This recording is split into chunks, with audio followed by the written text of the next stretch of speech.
I came to pick them from school, and maybe I rushed out, the house. I just took one faded Iran boba, or even a agbada. I wore it. I'm rushing. I wore slippers. My legs are dirty. I've not had my bath. I've been busy all day.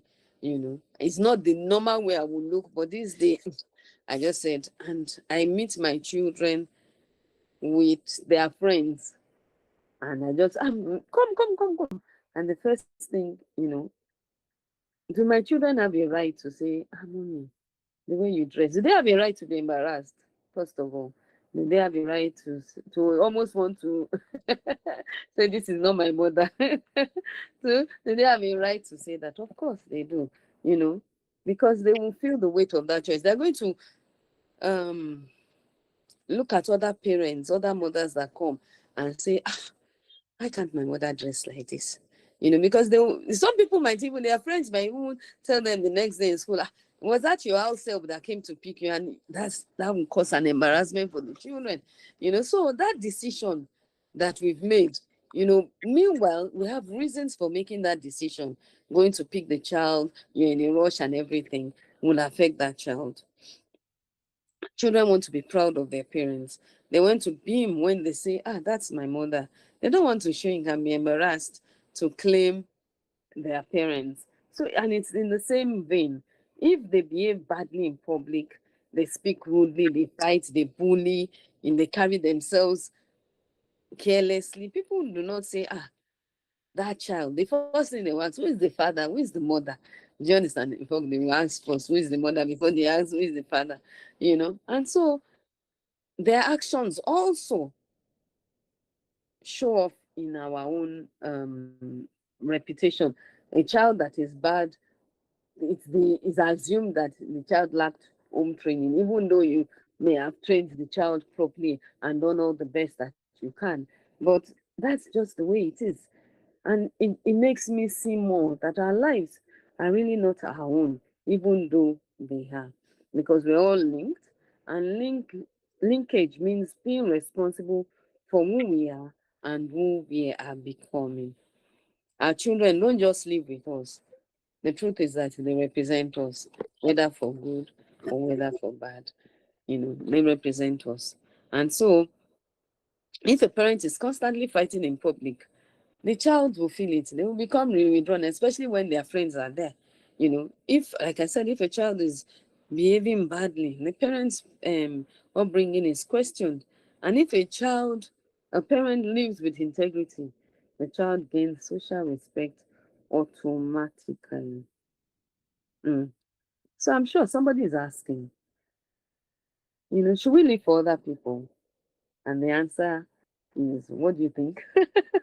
What do you think I'm going to say on Life with Tara? Of course, the answer is no.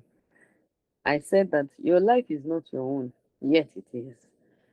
Understanding that our life affects others does not mean we become prisoners of public opinion. It does not mean that we live terrified of judgment. It does not mean we erase ourselves to protect someone else's image. It does not mean we stay in unhealthy situations because what will people say? There's a difference between living responsibly and living fearfully. And I want to make that difference very clear. Living responsibly says my choices have consequences beyond me. Living fearfully says I must shrink so no one is uncomfortable. One is maturity, the other is bondage. For instance, if you decide to leave a toxic relationship or marriage, someone will say, what about your children? What about your parents' reputation? That's pressure. That's society trying to use communal consequences to keep you trapped.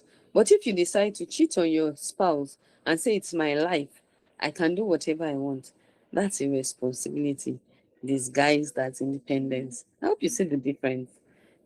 Authenticity is not the same as being reckless. To say, oh, I want to live my life the way I need to live my life does not mean you have to be reckless with it. Being yourself does not mean ignoring the ripple effects of your behavior, and taking responsibility does not mean losing yourself to other people's expectations. So, if you, for example, you're perpetually in debt. Because I had to give practical examples. Because you must prove something on Instagram. You may say it's my money, but when creditors call the house phone or call your spouse or call your parents, when your spouse name becomes associated with unpaid bills and they're being harassed by loan sharks, when your family cannot plan because you are financially chaotic, it's no longer just about money. If your teenager posts inappropriate content online and says it's my page, they may not understand that screenshots travel faster than maturity and the world does not separate the child from the home. So, on the flip side, if you refuse to wear what you love, pursue what fulfills you, or speak your truth because you're afraid your extended family will gossip, you're slowly dying inside, and that too is unhealthy. So, I think the main thing is a balance. Let's have a balance in life. Authenticity is not recklessness. So we'll go on a music break now. And when we come back, I'll talk about the middle ground and how we can go through that middle ground, how we can put in boundaries and how we can maintain the boundaries and how we can live our lives in the way that we will please ourselves and also please our loved ones. I'll see you in a minute.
and living your authentic life, and also living, to please others.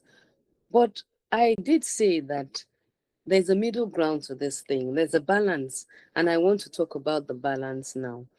And I think it's just asking one simple question before we act. Who else will carry the weight of this decision? Not to paralyze ourselves, not to please everyone, but to be conscious about the choices that we're making, and to understand how it will affect each and every one of us. Because maturity really is consciousness. So the middle ground there is asking that question: who else will carry the weight of this decision? You know, because like I said, when I dress as myself. I enjoy my style. I enjoy the expression, that I enjoy expressing myself through my dressing. But I will also ask, is this appropriate for where I'm going? Like um the example I gave about the mother that went to pick the children from school in a threadbare dress, or even a torn dress, that was very obvious. you know when even though you have all the pressures and everything, if she had asked the question, would these children like it if I go out, or will somebody? Sometimes it's the days that you don't, that you dress poorly, that you see somebody that knows you, and that you'll have thought, oh, why am I dressed like this? So sometimes I ask myself, I don't feel like dressing, but I might go to somewhere now, I might meet somebody, and that I would have loved to make an impression on. And then the person will just look at me and say, so this woman and her Facebook or her social media handles, they are so wide apart. So it's asking ourselves that question.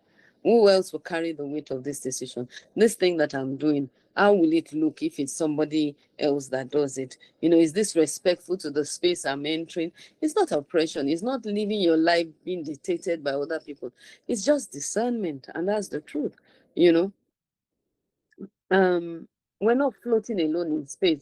A lot of people say, I want people to judge me for who I am, but the truth of the matter is that people judge us first by our appearances before they even see our person. And so we don't dress for people, but we make sure that we're respectable enough that people, will look beyond our dressing and look to the people that we are, and to the person that we are. So that's the balance for me. Who else will carry the weight of this decision? And then another way to look at it is, and that's the other balance on the other side, is that you're not responsible for carrying the consequences of other adults' bad behavior. Let me repeat that. You are not. And you might repeat it after me. I am not responsible for cleaning up every mess made by people connected to me.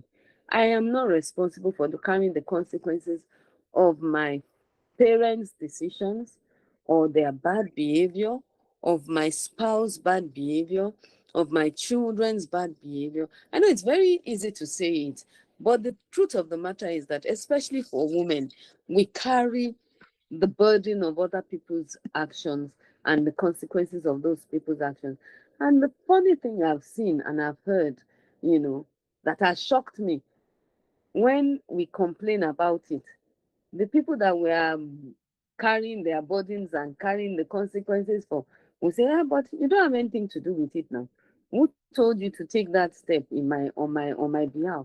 And then we are left looking at it. So you can't carry the moral weight of every adult connected to you. At some point, your children are adults, and they must carry the consequences of their actions.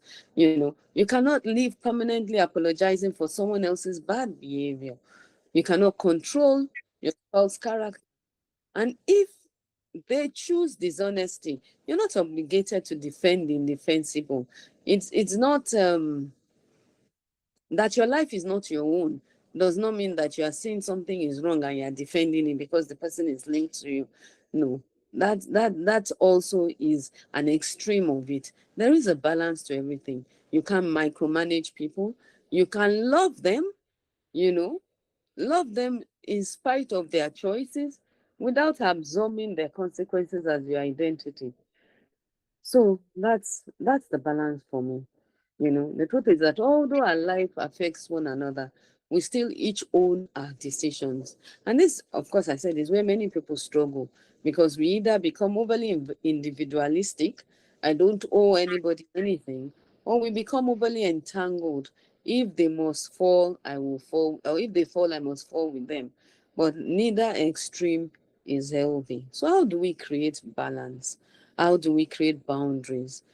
How do we protect our peace, our identity, and our emotional health? I think the first thing is to be clear with yourself. What will I accept? What will I no longer tolerate? If this person does this, what will I do? You know, what will make me say no? I can love this person, but I will not tolerate this. I will not take the fallback for this. And I think an example I can give in that, is maybe a spouse is constantly overspending, for example, and you give them access to your account. You have a joint account, and before you know it, you go there, you want to do something, and there's no money there, and the person says, oh, I paid for this, I did this, and then it was reckless spending, not responsible spending. Now what you can do is, I can't tolerate, maybe the most I can allow to be spent recklessly is 100,000. After that 100,000, so you just maintain a balance of 100,000 in that account, and then you find your separate account and put your money there and save somewhere. Or you come into, if it has to be a joint account, if you believe in a joint account, then maybe you do the dual mandate, so nobody can bring out money without the other person. So those are the kind of things I'm talking about when I say, what will you accept, what will you no longer tolerate? And then you can communicate calmly, not emotionally. This, I'm not, a lot of times when we set boundaries, we do it with our emotions. So it becomes less about the boundaries and the behavior we want to correct, but more about the tone and how we pass and how we communicate the things that that doesn't sit well with us. So when we want to set these boundaries, we communicate calmly, not emotionally. For example, with the example that I've given, about a man that is reckless with the money, you could say, look, this is for the child's future. So let's keep it in this account for the child. Communicating, I we have a child, we need to keep money, and these are the steps I think we should take. And then being consistent. Inconsistency invites disrespect. Today you let it go, tomorrow you wave it away, and then next tomorrow you say, no, no, I can't take it. You know, that you have to be consistent when you create boundaries. And then you must expect resistance, because people benefit from the lack of our boundaries. You know, they say, if you create a boundary and um somebody is upset about it, that means that person is benefiting from that from that lack of boundary that is in the relationship. So stop over explaining, stop apologizing for healthy decisions. That's how to maintain them. Walk away when necessary and let people feel the consequences of their behavior. I'm very big on that, that people must feel the consequences of their behavior, because if they don't, how will they learn? If we jump in and take everything for them, then they won't learn. They will always expect us to bail them out, always expect us to do. And when we don't do it, if we've done it for over and over and over, and then one day we say we're not doing it anymore, they begin to get upset because they've seen it as our duty, and we too have taken it as our duty. So, for example, an adult child, I know things are tough. Sometimes our children finish school and they can't even they don't have jobs and everything. Yes, we can give them money, but we shouldn't overindulge them, so that give them not enough, just give them barely enough to go by, so that they will, if they want other things, they will work for it, they will look for money to do these things. That's what I mean by living your life, and that your life is yours, and it's at the same time not yours. So there's something called shared impact, but there's also something called personal accountability. And I've said that already. You know, actions cast shadows, but you're not condemned to repeat them. You cannot live the life for your loved ones. We're connected. Very, very true. No man is an island, but we're not fused. When I mean fused, we're not joined to the hip. We mustn't go everywhere together, even though we're connected. And understanding that difference changes everything. Your life is not your own in the sense that it touches others, but your life is still yours in the sense that you must live it with integrity and with a good conscience. The goal is not to perform for people, but to live in such a way that the people connected to you are not constantly bleeding because of you and you because of them.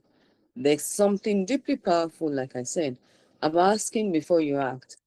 Who else will feel this? Not to imprison yourself, but to become conscious. Let's be clear. Maturity is not about restriction, it's about awareness. And awareness changes behavior without killing authenticity. I can dress boldly and still dress appropriately. I can speak truth and still speak respectfully. I can pursue my dreams without trampling on the stability of my home.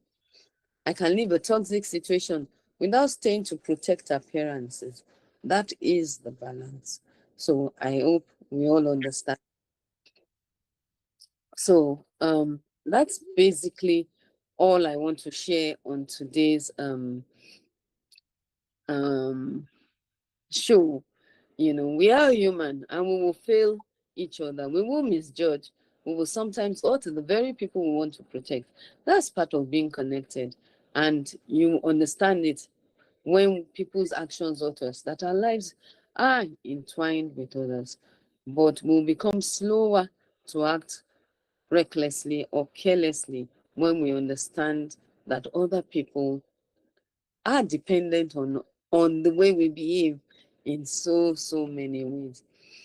So let me tell you a closing story, another story, because I know that stories drive home lessons. And the story I want to talk about is a woman who always said, I am who I am, take it or leave it. And because of that, she lost friends. She strained her marriage. Her children became distant.